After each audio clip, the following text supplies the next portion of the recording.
McLovin's is Against the Grain. Fire up the music. Brought to you by Red Hook. Dan, it's midseason award time, but the actual awards are too obvious. Peyton's the MVP. Everyone knows it. We're going to do the non-awards. Let's start with Rookie of the Year on offense. Who is the non-Rookie of the Year? We're going to go to Seton's boy, Tavon Austin. 200 receiving yards in 8 games. That's 414 if you extend it through the season. Hey, I take the heat on that, too, because I thought the kid was going to have 80 catches this year. That's got to be the Rams' offense, so in part. Yes. You imagine him if he was with Denver or some of these other lineups that would probably be able to utilize him a little bit better. All right, continue, McLovin. Okay, the non-Rookie of the Year on defense. Jets cornerback D. Milliner, a disaster. Has only gotten through 3 games this year without being benched. Tied with Deion Jordan on Miami. Remember, they traded up to number 3 to get him. He has 1 sack in the first game and barely gets on the field. Disappointment. Okay, let's go to the non-offensive player of the year.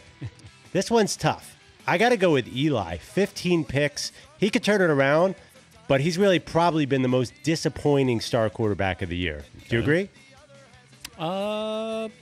Probably so. Yeah, probably so. I don't know what Roethlisberger's numbers are, but yeah, Eli. Ooh, that's a good one, too. All right. The non-defensive player of the year. Let's stay with Big Blue. Jason Pierre-Paul, 1 sack on the season. What happened to this guy? Has not come back from an injury. Going double dose of Giants there. I think it's his face mask. Maybe that's the problem there. I agree. Okay, least valuable player. This is exciting. 3rd year running. You know him. You love him. Blaine Gabbert, Jacksonville Jaguars. That is so mean and so easy, but 1 TD, 7 INTs, I think, history worst 36.0 rating. That one's no debate. Okay, let's do least improved. Now, Ray Rice, I thought about, went from 4.4 yards per carry to 2.8.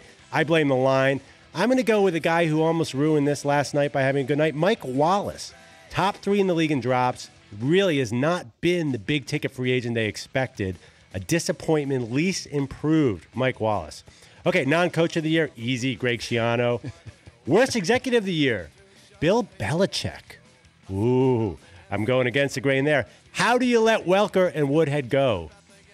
Looking at it now, crazy what they did this offseason. Do you agree? How do you not know Aaron Hernandez is doing what he's doing? That might be the bigger picture there.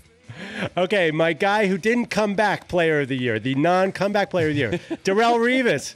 Oh, we were excited for him, and then he goes to a team that doesn't play man coverage. How do you get the best cover man in the business and you play zone? Like, doesn't somebody get fired for just that? I think so. As a matter of fact, I think a couple people get fired. Okay, and my least impressive team to finish it off, I know the Bucs and the Jags are bad. I'm going to say the Falcons. Bad offensive line. Very disappointed, Dan. I'm disappointed. All right. That's it. The Dan Patrick Show. Weekday mornings on Audience.